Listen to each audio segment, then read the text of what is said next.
Hello అందరికీ. మొన్న మోండా మార్కెట్‌కి వెళ్ళి 4 బెంగుళూరు వంకాయలు తెచ్చుకున్నారు మా శ్రీవారు. అంతే. ఇంకా ఆ రోజు మొదలు రోజుకో స్పెషల్ చేస్తున్నామనమాట వాటితో. ఫస్ట్ డే ఏమో కాల్చిన వంకాయ పచ్చడి, అదే బైగన్ కా భర్తా. సెకండ్ డే వంకాయ పెరుగు పచ్చడి, అంటే ఈరోజు చేస్తున్నామన్నమాట. దానికోసం మా శ్రీవారు చాలా కష్టపడ్డారు తెలుసా!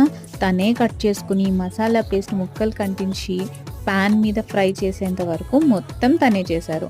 అసలే ఇది శ్రావణ మాసం కదా! ఇంట్లో ఏమో ఫుల్ పని. అందుకే తను రంగంలోకి దిగి చేసుకుంటున్నారు. మంచిగా సాంగ్స్ పెట్టుకొని మరీ చేసుకున్నారనుకోండి.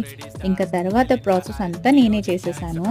అప్పుడు కూడా మధ్యలో వస్తూ పోతూ ఉన్నారు. అప్పటికి ఉల్లిపాయ, పచ్చిమిరపకాయ ముక్కలు అన్నీ తనే కట్ చేశారు. ఆ వంకాయని కూడా తిన్నారనమాట కాల్చేశాక. రోజు మనం చేసుకునే వంట మన చేతులతో మనమే తింటూ ఉంటే బోర్ కొట్టేస్తోంది కదా! అప్పుడప్పుడు ఇట్లా మన హస్బెండ్స్ చేత్తో కూడా వంట వండించి తింటే ఎంత బావుంటుంది.